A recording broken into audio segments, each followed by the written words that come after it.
we now reach a point in the programme where we are going to sit on these chairs. You've been wondering what they're sitting there for.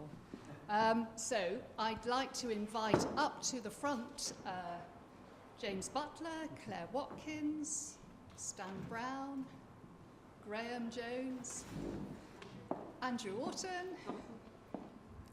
So these 6 people here have all been involved in several projects or in various different projects that have been funded and supported by the Susanna Wesley Foundation, and Emma's going to put the slides up as we go along. So perhaps if you can put the slide up with the projects. Thank you. We're literally just foregrounding different aspects of that work and these people's involvement before we open up to conversations across the panel and questions of the floor if we have time. So I'm going to introduce each and hand the microphone along the line, and they will talk about the particular focus we've predetermined that they will talk about, and the slides will help you situate what they're talking about. So can we just go through the 6 projects? There's Methodist Learning, which is one which is looking at learning in sites across the Methodist Church and has come to an end now. Edgy Learning, which is coming towards the end of its life. That sounds not very positive, doesn't it? Yes, that's a good point, sorry. Looking at learning in edgy spaces outside typical congregations and churches. We've got work developing reflective learning for people working with refugees and asylum seekers. Go on to number 4. A project looking at Methodist Catholic social action. A 5th one looking at people who've been saying the creeds through a long life, so older people and what that means to them, saying the creeds. And a 6th project, which is at the beginning stage of its life, and no doubt will carry on, hopefully, beyond the time of the actual project, which is looking at online communion. And each of these lovely people here will be telling you a little bit about their work, and the focus is on learning and making a difference. So, and I'll introduce each as we go. So we're starting with Dr. James Butler, who's a Roehampton academic and theologian, who also works or teaches at the Church Mission Society, CMS. And James, I think we've agreed that you've been involved in many of these projects, and you're very committed to the theological action research methodology. I think that's a fair thing to say. Quite passionate about it, maybe. Yep, is absolutely. that? Yes, and perhaps you can explain the methodology to us briefly, and why you're so passionate about it, the potential for making a difference, and then drawing on that edgy learning project, people in edgy places, tell us a little bit about some of the impact which you've seen and which has been told to you. Yeah, absolutely. So, as Sue said, it's perhaps helpful to start talking about what theological action research is, although as I look around the room I see quite a lot of people who have been involved in various of our theological action research projects. There's a lovely slide appeared saying a bit about it, but I think for me, at the heart of theological action research is the fact that if we're talking about learning, both the academic learning, that academic input, and the learning, the renewing of practice on the ground is not just equally important, but actually woven together.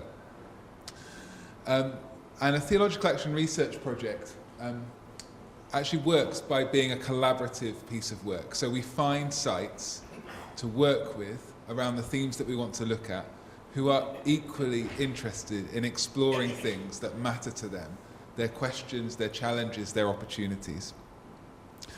And they work with us the whole way through. We don't just turn up and kind of collect data and disappear again, but actually they're part of as you can see down the left-hand side of the slide, exploring the opportunity, planning together, gathering the data, discerning and reflecting on that data together, and naming the learning that's emerging. And at the heart of this methodology is actually around a commitment to conversations of discerning together. And the other thing you'll see up there, I think, is theological all the way through. And for us, that sense of being theological the whole way through is, yes, we're about renewing thinking, renewing practice, but always in a theological way. And by that we mean discerning God together, or following the work of the Spirit, or seeking the grace of God, or discerning the things that God has for us together, however kind of that language may land for you. And as Sue said, to kind of focus what I want to say about how theological action research can help in terms of understanding learning and impact, I'm going to tell you about our most recent project, which is called the Edgy Learning Project.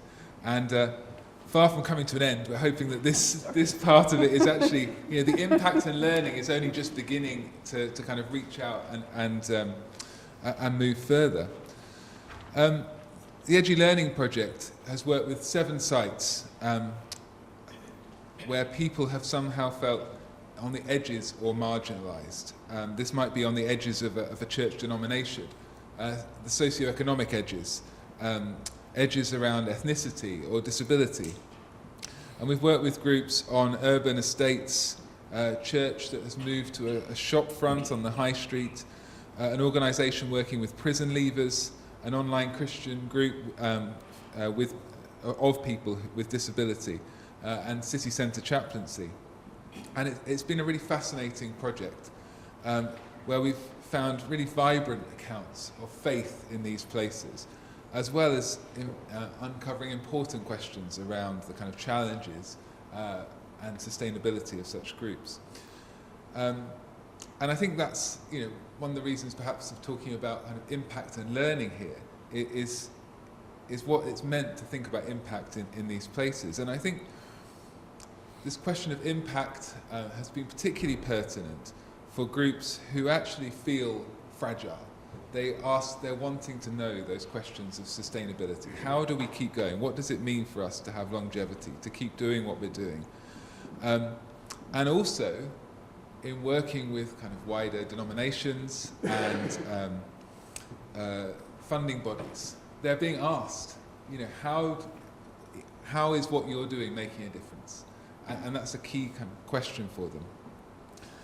And what's always been striking for me about theological action research is that we don't get to the end of a research project and then list a load of recommendations of what should happen. Because of the collaborative way that we work, we get to the end of a project, and we've already seen the ways that listening together, reflecting together, having these conversations has made a difference. We can see the things that have changed in thinking and in practice. And when we kind of finish working with those groups, they normally can learn, but name both the things that they've learned and have changed, but also the things that they want to do differently because of what they have done. And so we don't have to kind of come up with impact. We don't have to come up with things that need to change. It's part of that process. And perhaps just to give you a couple of quick examples of that from this Edgy Learning Project. I mentioned that we'd worked with an organisation working with prison leavers. And what the project enabled with them was a way of talking about faith in an integrated way to what they're doing. So we heard about how they were a place of second chances, a place that gave prison leavers a community where they could exercise their own agency, a place of honesty, a place where the Bible was seen as a source of wisdom. And we landed with 3 words to help them express their Christian faith as integrated to what they do, around catalyst, accompanier, and intercessor. And what they felt at the end of it, the impact, one of the things that was impactful for them was the fact that they now had a language and a way of talking about faith and how it mattered to them, that they could begin to communicate to statutory bodies that they work with. And they'd begun to talk about what would it look like to draw other Christian organisations working in this sector together and showing our value as faith communities to these statutory bodies. The second example I want to give you is of the small online group for those with mental and physical disability. And they expressed their anxiousness about doing the research because they didn't have perhaps the energy, the time, and they were worried that it was going to be too much. But we were able to design something for them which they felt was manageable. And what they said at the end was that it had been so important to them because it had affirmed who they were, and it had given them confidence to begin to step into bigger questions that they had as a community about what it meant to worship together. And actually to begin to say, well, maybe we can actually name this as church. And what they were keen to do was to be able to share some of the things that they had learned and began to see about themselves around what it meant to be inclusive and welcoming, and to offer those to other churches which very often they had found as unwelcoming and difficult places to be, and they were keen to share their learning in that way.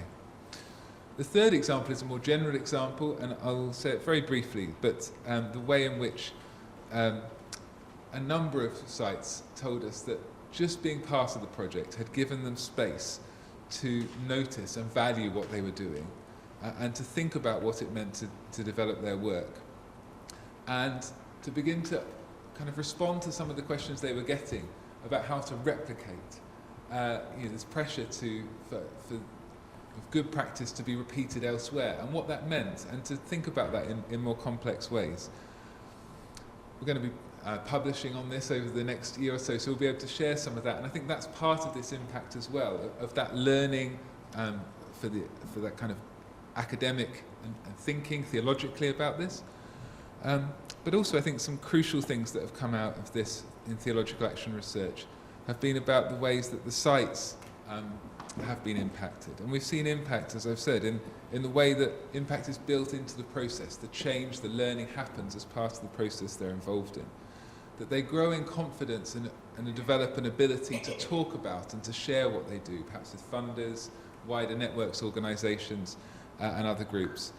And they've begun to find ways to share that learning across those networks and see the way in which the impact that they felt can be shared and impact on others. So I think, in summary, what I've found theological action research is able to do is offer an impact which holds both the renewal of practice and this wider theological understanding of God at work in the community together, giving an ability to name and explore the gifts and graces that God offers, and see how those can be shared more widely. Thank you very much, James. Thank you.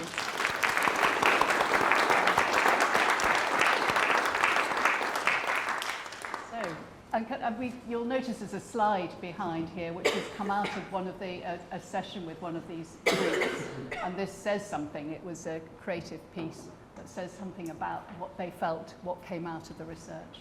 So we're going to move on to Professor Clare Watkins, theologian formerly of Roehampton, but who's defected to Durham University. But anyway, it's very good to have you back here, Clare. Very pleased that you're with us, and thank you. And now Clare was one of the originators of theological action research, and one of the authors of the original book. There have been other things since, and that book has become essential reading for many practical theologians, I believe. And we're keen to hear anything that you want to say about the subject, Clare. But today we'd like you to particularly focus on the collaborative learning project in the Methodist Church, and particularly in relation to faith learning and conversation, deep conversation. Over to Clare. Thank you. Thank you so much, Sue. And it's lovely to be back here in Roehampton and see old friends, and I hope make some new ones as well. As Sue said, I just want to make a few observations about learning from the Methodist Learning Project, which we have a book coming out. Sorry, this isn't just about plugging a book, but there is a book coming out in June about it, so if you want to find out more there. One of the things, a theological action research project, really looking at the question of how faith is learned and passed on. One of the things about theological action research that has always committed me to it, I think, in the last 20 years that I've been working with it, is the way in which it offers a clear way of including the realities of faith as they're lived by so-called ordinary people of faith, in the case of my work, ordinary Christians, as a part and an authoritative part of a theology. Because I've often found myself asking, since I can remember really working as a theologian, what does it mean to be a theologian if we can't take account of the realities of faith, of the baptized person, the person living their faith in the world? Too often, our theological accounts, like our historical and literary and political accounts, and we saw this in Mary's work earlier, are framed by a dominant voice. And that's true for our churches, and it's true for theology. And theological action research, in part, is trying to remedy something of that. And particularly, I think, as a Catholic theologian, my own commitment to this comes from an understanding of a fundamental theology about how God speaks to us. And we cannot only listen to the God that speaks through normative traditions and the powerful and the recognized voices and the established voices, helpful and important and indeed in my tradition infallible as they might be. It wasn't funny. But that we also have to attend to the voices of faith as it is being lived.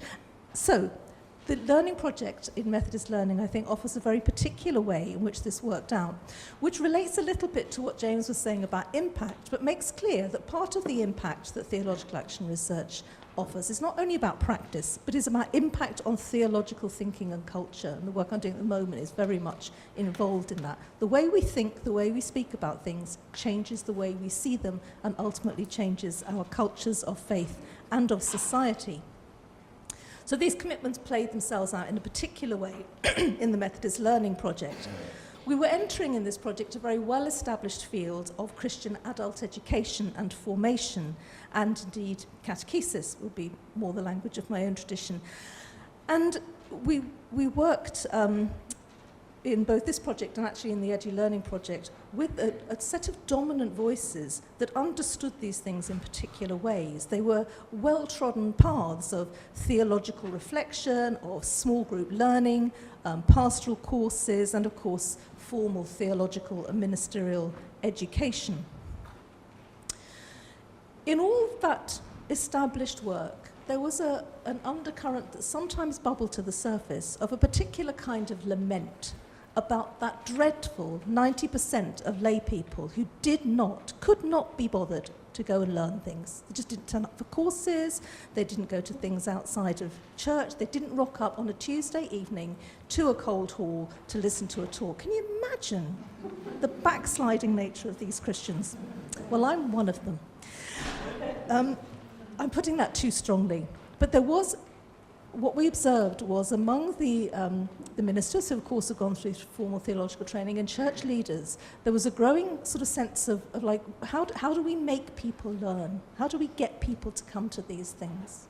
Not only that in a context where most of our churches are all of our churches are in some kind of institutional decline, the ways in which having an active community, a missionary community, a growing community was related to certain kinds of formal education was also flagged up, and most often flagged up under the language of making disciples and discipleship, language that we encountered very early on and fairly quickly moved away from. And that's another story, but I'm very happy to talk about that at length. So the problem with this dominant voice is not that it's wrong or unreasonable, but it was the voice and the understanding of those in charge, those with a particular kind of background. And actually in different ways, James and I, who carried out most of this research, would be part of that group. You know, it's not that we were not part of it. But when we stopped and really attended to how Christian people were speaking about faith and how it was learned and how they shared faith with others, we were seeing a different account, not only of learning, but of faith and of mission and of church. What we began to see, and what was so often overlooked or even invisible from the positions of the leader or the teacher in a formal way, were patterns of faith development and faith transmission in ordinary quotidian ways which were profound and far more formative and impactful than many of the sorts of things that happen in formal and planned learning. The conversations at a school gate, these are examples from the data itself, the conversations on dog walks, over lunch, after church, the relationships that are shaped over years of popping in for tea and chats, the moments of realization and hope and of being taken beyond ourselves when we see our child playing, or we nurse our elderly loved ones, or indeed we grieve the loss of one that we love. These are the places where the majority of people we spoke to are learning and developing a wisdom of faith living.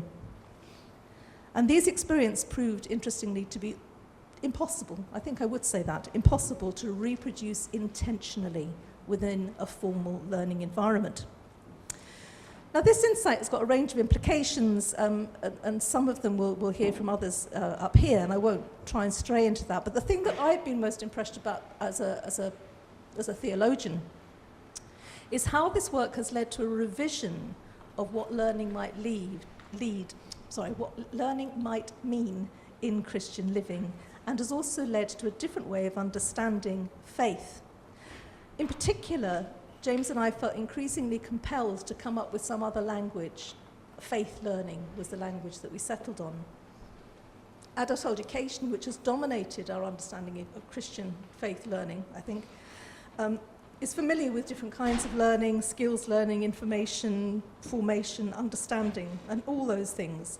But there was something in the faith learning we were observing which was not really summed up in any of these categories. Faith learning appeared to be something more akin to how we learn as human beings to love, to play.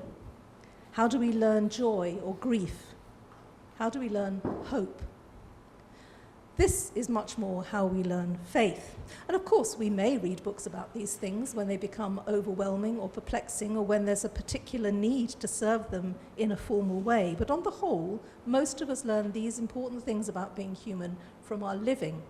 And all of us have to learn it in our living if we are to have any true knowledge of it at all.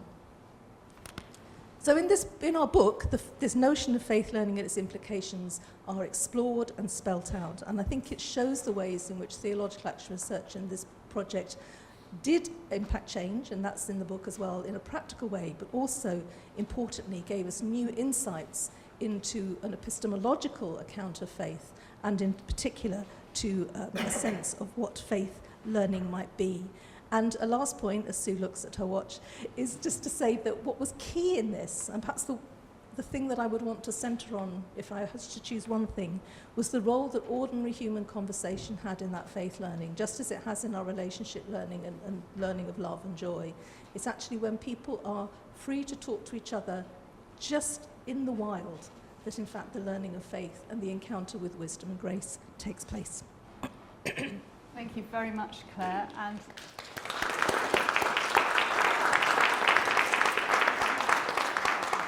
can you plug your book then? What's it called? Was it on the side? Oh, you go back there. Oh, good. Christian faith. Faith and Christian learning. June, in theory. Okay. Take note. And thank you, Claire. And now we move on to the Reverend Graham Jones. Very pleased to have you with us again. Who serves in the Methodist Church's Learning Network, and who was a reflector on some of the data that came out of the Methodist Learning Project. And he's going to talk about that experience and how it has influenced his practice. So thank you, Graham. Over to you. Thank you, Sue. So I was a reflector on this project and came at it from the perspective of a learning practitioner within the Methodist Church. I was privileged to access a wealth of material, of conversations from these different Methodist sites. And I would say that there was much within that material that confirmed some of my understandings about learning, and therefore made me bolder in articulating what I believed about learning. But there was also much that enlightened me and challenged me and really impacted on my practice. How do we go about building relationships? This impossible task that Claire referred to in creating the conditions in which this learning can happen. How do we facilitate deep conversations? How do we enable that relational learning to take place? How do we ensure that we're respecting the wisdom that is already distilling in people who are sharing in this learning exercise? There was much that challenged my approach to learning and my understanding of learning. And I'd like to just cite, if I may, 3 examples of how this learning had a direct impact on my practice. The first one, so this coming Friday, in fact, this coming Friday afternoon, I will be attending an online gathering of tutors who oversee the training of lay preachers within the Methodist Church in the region where I am based. I used to convene that meeting. I used to set the agenda. I used to dispense wisdom about the latest, knowledge about this training program and how tutors needed to apply it. The few reluctant people who would turn up would be slightly dispirited, insecure, I would say, lacking in confidence in engaging in this process. As a direct result of being involved in this learning project, we completely shifted the ethos and the tenor of those meetings. They became conversations, not just as an educational gimmick, but actual conversations in which people were invited to a conversation. They were invited to set the agenda. They were invited to share the issues that challenged them, the difficulties they were having, the joys that they were celebrating. And the meeting on Friday, that was 3 or 4 or 5 years ago, lots more people started coming. It was a far more fruitful endeavour. The meeting that I will be attending on Friday is not convened by me. I do not set the agenda. I do not dispense wisdom. We all come together and we share in a conversation and we all learn from each other. The second example I would cite is, as Sue alluded, I'm a member of what we call the Learning Network in the Methodist Church, which is a network of learning and development practitioners. Until 18 months ago, we were arranged regionally, and 18 months ago we became one team, one national or connectional team, as we would say in Methodism. And there was a piece of work to be done in how we formed as a team. I've played a small part in that, and key to that process for me, and there's been other theories and other learning that has impacted on this, but for me, I've always been mindful of this learning project. The first 12 months of that one team, we spent building relationships, having deep conversations, deep listening. And we would do that formally, and we would also do it informally. So we would do it when we were walking or running in the countryside, when we were sat in tea rooms and cafes. We would engage in those conversations when we were down the pub. And all of this was about building relationships and deep conversation and deep listening. And in this, our second year of that team, we are focusing on what learning means for us. And because of that platform, we are able to take greater risks in our exploration together. We are being collaborative, participative. We are being inclusive in the way that we learn about learning in the Learning Network. And my third example,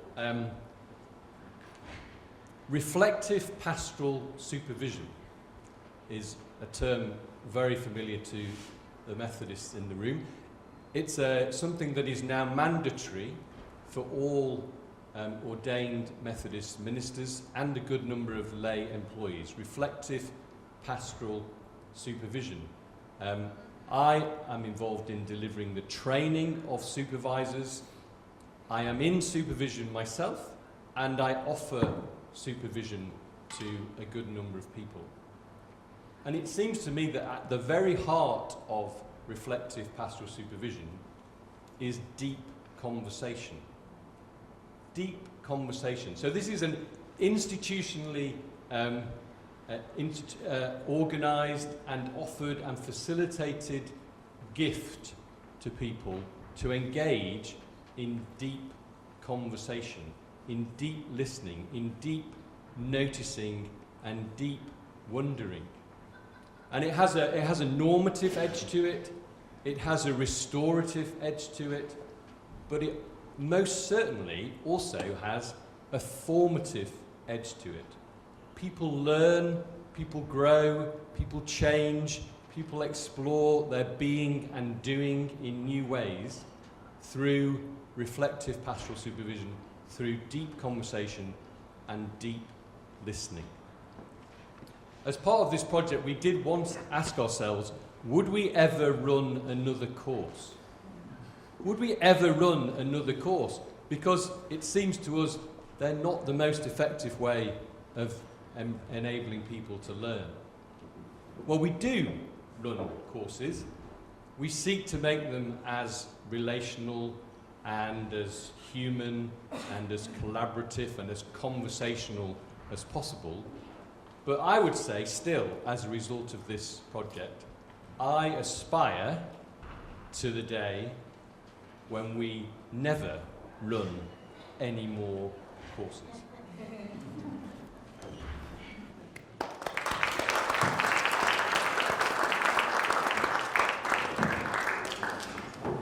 Thank you very much, Graham. And we move on to Dr. Andrew Orton, also from Durham, like Clare, but a sociologist, not a theologian. So you're the odd one out around the crew here. I'm used to being the odd one out, and I'm happy to say I'm going to talk about running courses. Yes, very interesting.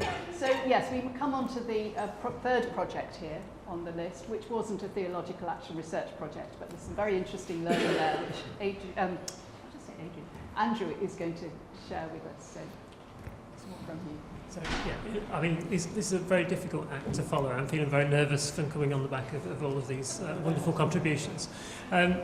So a lot of my research really involves bringing practitioners together to talk about the things that matter to them and some of the issues and challenges they face when they're working in local communities, and particularly working with Christians who are involved in that practice of working with local communities.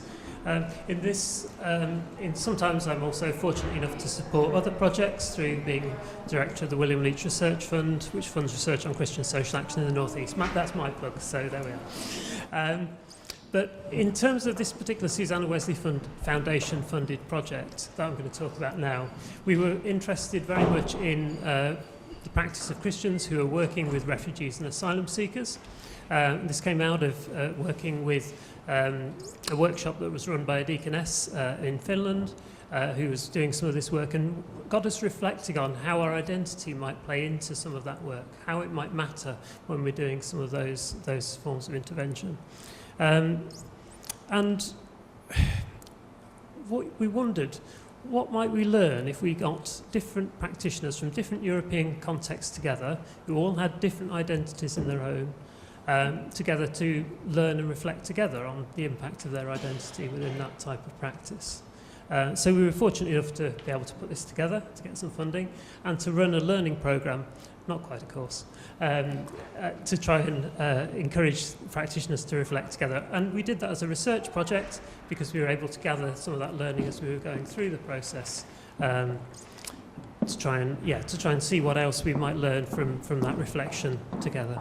You can see a little bit of the process on the slides. I'm not going to go through it in detail, but in essence, this was a combination of taking a cable approach that had been tried and tested for reflecting on identity and practice in other European contexts. We did some online sessions initially we recruited practitioners, did some online sessions, and then we brought people together for a 3-day residential in Durham, and then did some further online sessions as well.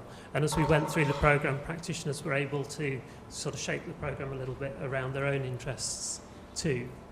And so I suppose for the purposes of this session today, given that we've only got a few minutes, I'll just give sort of some initial highlights of just some of the things that we particularly learned when we were going through that process. Why did we want to reflect on identity in the first place? Well, for some practitioners, this is something they don't think about so much.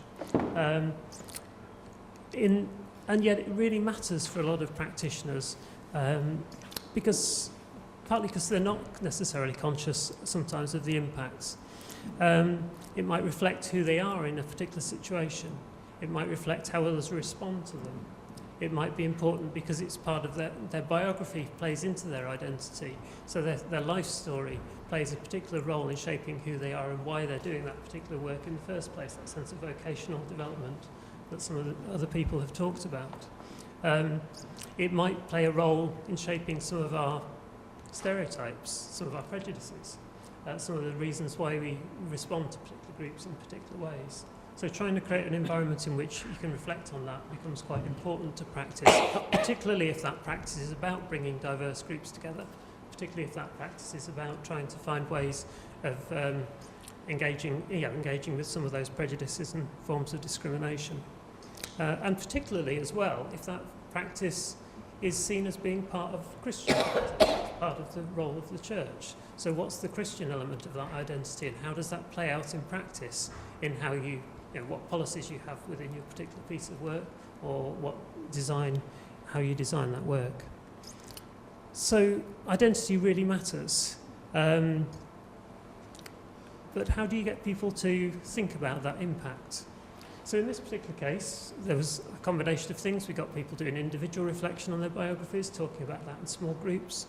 We got people going out into local contexts and just reflecting on what did they see when they spent half a day in Newcastle city centre, and then talking together about what they saw. And often finding that what they saw was quite shaped by who they were and what they were looking for in that situation. Because they realised that even though the whole group had spent the time in the same place, they'd all seen very, very different things. And so working through that then to think about some of the issues and dilemmas that they faced within their different contexts, because they're from very different European contexts, and bringing those together really helped people to think about what was important to them. So in our case, we found these learning programmes were a good way of creating that sort of space where that learning could take place, and being able to capture some of that too. We'll write up some of that learning. We're looking forward to doing that. I'm just in the process of doing that now. We have got a guide on how we did the learning process, which we're also able to share with others if others want to do a similar sort of thing. And I'd be delighted to talk to anybody else about it afterwards. Thank you. Thank you, Andrew.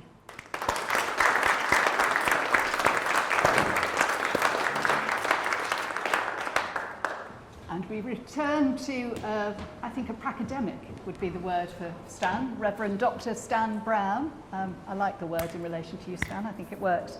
Previously in the Methodist Church's connectional team, then superintendent minister in Kingston, I think, and continuing trustee of Southlands Methodist Trust, who was a reflector on we're returning to this theological action research learning, Methodist learning project. And Stan's going to talk about his experience of being on the Reflector team. Thank you. So I wonder if we could have the slide that had the picture of the book on it by James and Clare, because if we just go back a little bit, there we are. And I want to talk a bit about the four voices that theological action research refers to, and it may not be totally familiar to everybody, so it's at the bottom right-hand side of the screen there. Now, I was asked to talk... Now we've got a separate slide. Oh, no, it's on the screen. There you go. You can see it better than I don't have eyes in the back of my head yet. I was asked to say something about, Graham, how this has affected my practice, which is ironic because I'm now retired. And like a lot of retired clergy, and here's something worthy of research, I think, Sue, I don't worship with my own home denomination. My wife and I actually go to an Anglican church now. It's quite common for retired clergy to kind of slip sideways somehow.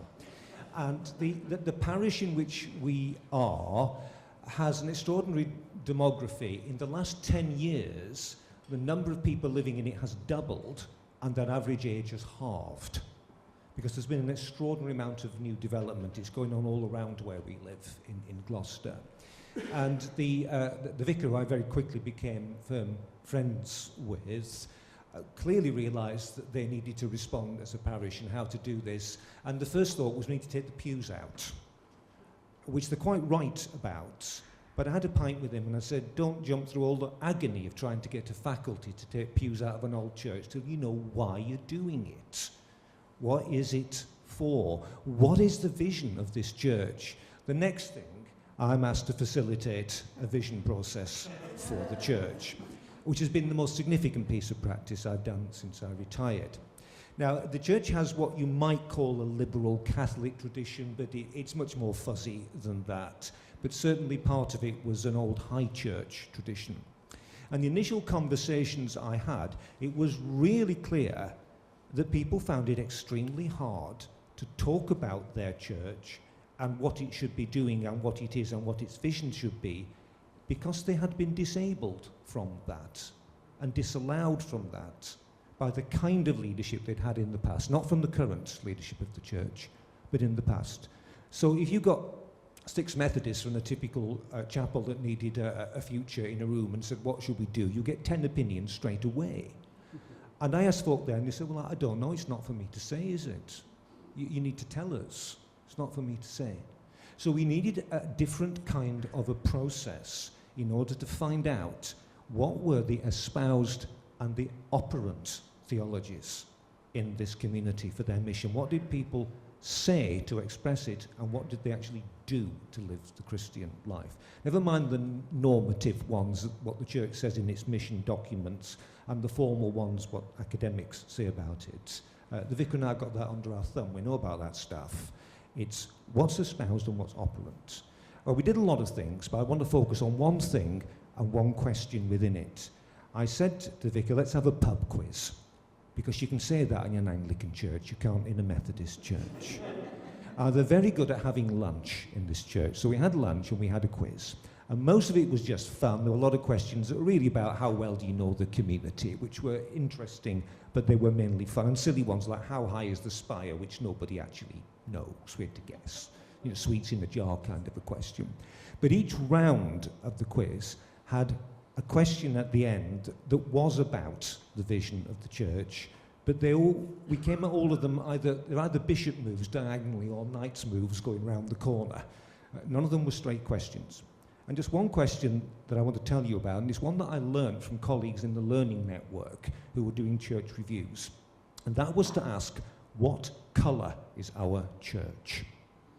Now, when you're in a church that has a strong liturgical tradition, that's actually easier to respond to than it is for Methodists and Free Church people.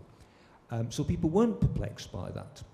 And we got 3 colours coming out as the clear leaders.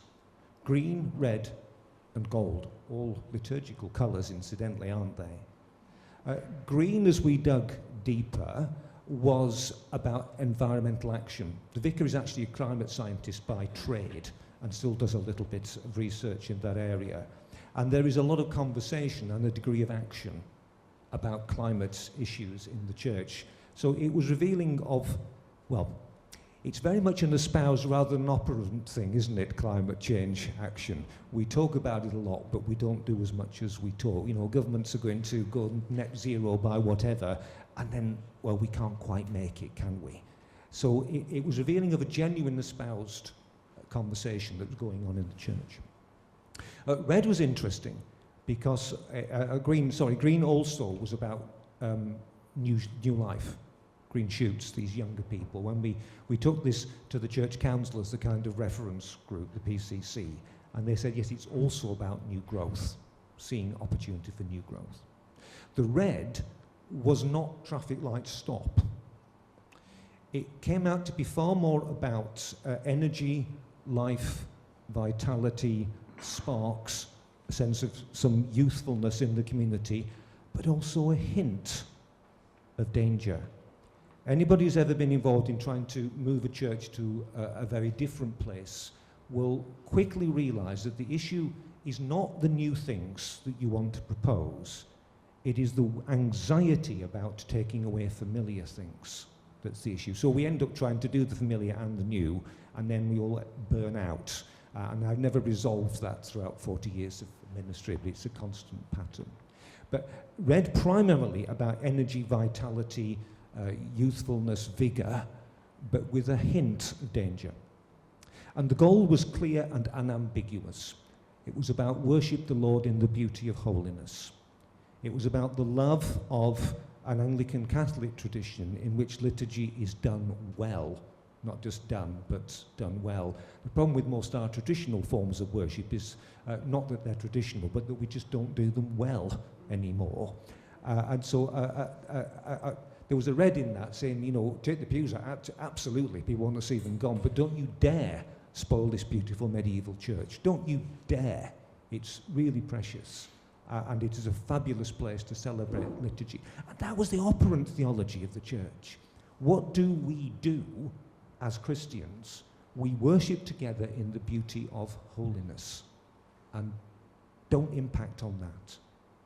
So through that question, slightly crazy question, though familiar to those who do church reviews, I think, we got something of the espoused thinking of the congregation about the new life and the new growth and the green shoots around the place. We got something of the sense of energy to see change, again, an espoused, a conversation we're having that is aspirational, and we got something of the operant theology of the church that was about a particular love of worship which is moving and powerful and beautiful and eternal.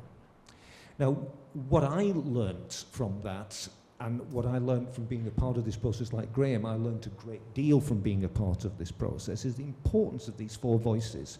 Having been on the connectional team and the learning network, the sort of central function of Methodism, Methodism thinks of itself as very much a lay-led church, but we do not pay the same attention to the espoused and the operant theologies. I can give you concrete examples of that in the way that conference reports are written, but there isn't time. It will bore you if you're not a Methodist. Methodism is governed by an annual elected conference, which by its very nature is unrepresentative. It's inevitable. It's inevitable that it will be. It's not anybody's fault. We seek to make it representative, but you can't. The people go where the people are available to go.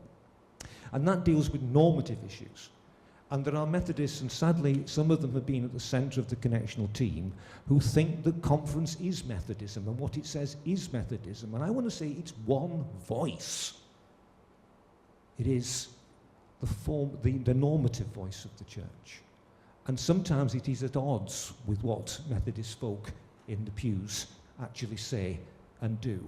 And instead of saying in a polite way, or basically you're wrong, which is what has tended to happen in the past, we should say this is equally our theology. Methodists, I would like to see a church that is less governed by conference than formed by conferencing, by a whole series of conversations. During our reflection meeting, and one of the things I referred to, I looked at John Wesley's journal. I was reading some of it at the time. Some of it is a kind of public document written out at length, and there's also a kind of line by line, what I was doing at 9:30, what I was doing at 6 in the evening, just notes. And I looked at some of that, and again and again and again, it would just say, conversation with so-and-so, conversation with Mr. Smith, conversation with the leaders of the society, conversation, conversation, conversation. A church that proceeds by conversation. I think this methodology has an awful lot to give to the particular ethos of the Methodist Church, and I'm really grateful to have been a part of it. Thank you. Thank you, Stan.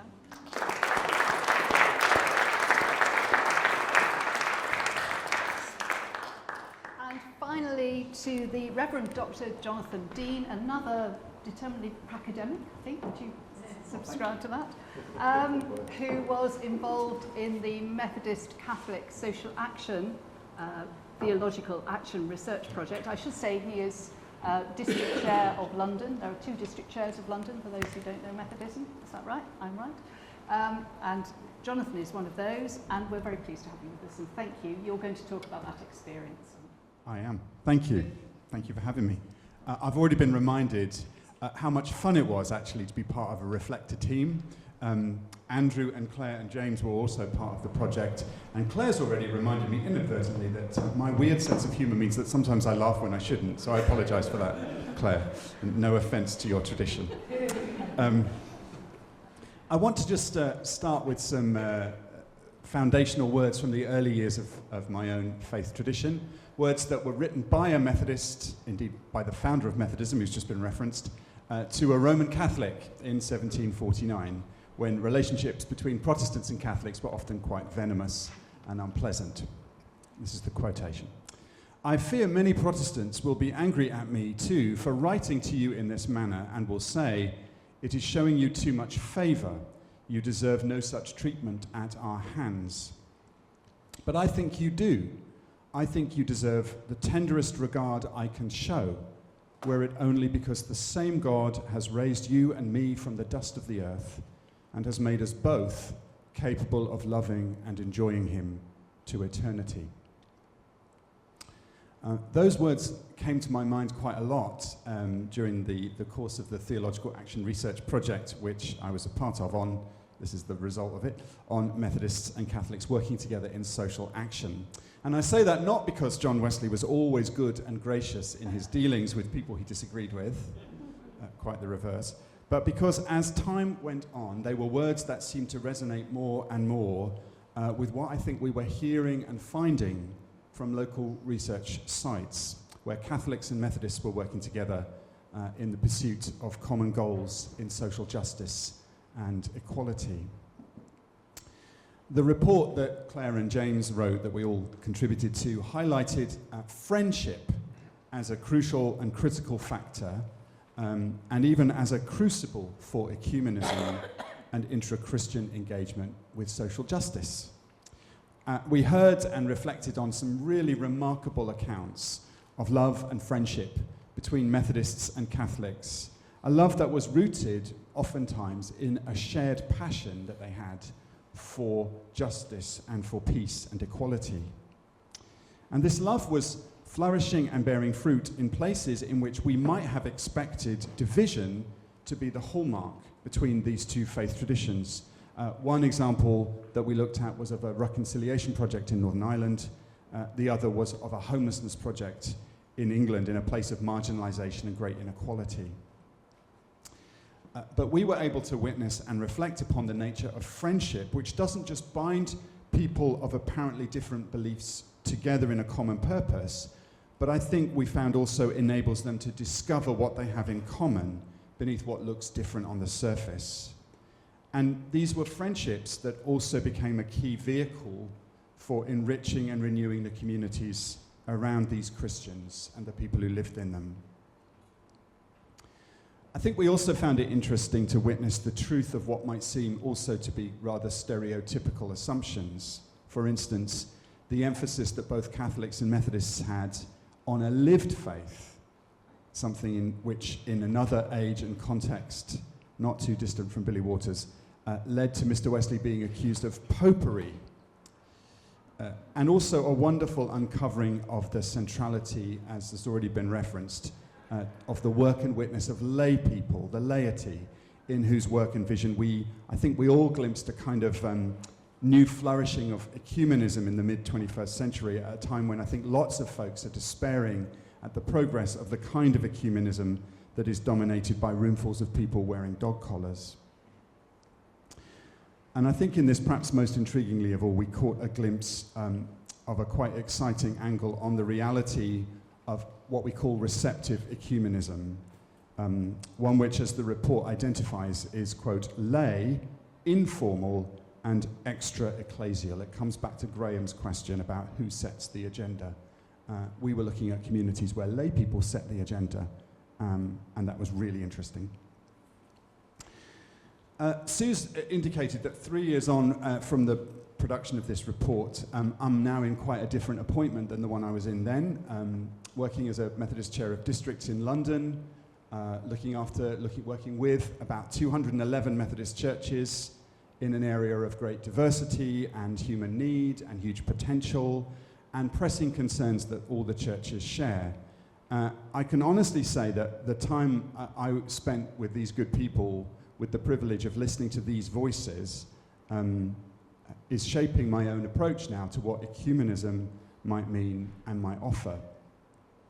I'm going to shamelessly just drop a name as I finish, and that's to say that on Monday, as part of my sort of get to know the neighbours project as I start this job, on Monday I had a lovely chat and coffee with John Wilson, the Roman Catholic Archbishop of Southwark. And we found ourselves kind of discussing how we might encourage the sort of purposeful friendships among Catholics and Methodists that this report sort of pointed to, friendships that are invested with the same sort of passion and purpose and vision as those described in this report. And in a rather sort of pathetic way, I found myself, quoting John Wesley to him, about how if we can't think alike, at least we can love alike one another and God's world. And more movingly, he was quoting to me, I think partly because we met on the 40th anniversary of his death he quoted to me the words of St. Oscar Romero about the need for a faith which lives itself out in the life of God's world. And I was thinking on the train home that it was by far and away the best ecumenical meeting I've had since beginning this job. Maybe that's just because he's a good bloke and we got on well. But I like to think that there was a resonance there as well of the kind of dynamics that we were able and privileged to see, I think, highlighted in the report. Be that as it may, it's a piece of work I draw on all the time in the work that I now do. Poor James laboured long and hard to find projects that we might look at, and it was a struggle, and I think we began a bit disappointed by the paucity of the projects that we might look at. But I, for one, came away convinced that we had stumbled on something really quite precious in the life of the churches, and that more friendships like these could only be life-giving for our churches and for the world. And so for that vision and for that encouragement, I'm really grateful to have been part of this project, and also really grateful, of course, for the vision and the work of the Southlands Methodist Trust and the Susanna Wesley Foundation. Thank you.